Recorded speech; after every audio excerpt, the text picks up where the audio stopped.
প্রিয় সহযোদ্ধা, আমাদের দীর্ঘ 1 বছর ধরে 3 আগস্ট থেকে শুরু করে আজকে পর্যন্ত আমরা কথা বলছি। এখন আমাদের কাজ করার সময়। আমাদের আহ্বায়ক এবং সদস্য সচিব তাদের পরবর্তী বক্তব্যে আমাদের প্রয়োজনীয় দিক নির্দেশনা দিবেন। আমরা সে অনুযায়ী পরবর্তী বাংলাদেশ বিনির্মাণ করব। আমি শুধু একটা জিনিসই আপনাদেরকে প্রতিশ্রুতি দিচ্ছি এবং আশ্বস্ত করছি, এইখানে আমার যারা কর্মী রয়েছেন, নেতা রয়েছেন, আমরা আপনাদেরকে প্রতিশ্রুতি দিচ্ছি, কেউ যদি ভয় দেখায়, কেউ যদি হুমকি দেয়, আপনারা পিছু হটবেন না।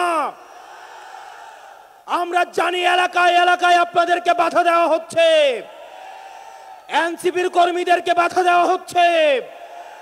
আমরা দ্ব্যর্থ কণ্ঠে বলতে চাই, টেকনাফ থেকে তেঁতুলিয়া, রূপসা থেকে পাথুরিয়া, এনসিপির একটা নেতা কর্মীর দিকে যদি কেউ চোখ তুলে তাকায়, আমরা তাকে রাজনৈতিকভাবে মোকাবেলা করব। প্রিয় এনসিপির কর্মী এবং সহযোদ্ধারা, পরবর্তীতে আমাদের আহ্বায়ক এবং সদস্য সচিব প্রয়োজনীয় দিক নির্দেশনা দিবেন।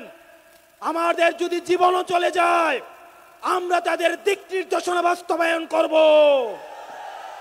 ইনকিলাব ইনকিলাব ইনকিলাব ইনকিলাব। কোথায় কোথায় বাংলা ছাড়। এই দেশ আমার দেশ,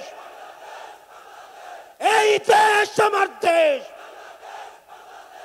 এনসিপি এনসিপি।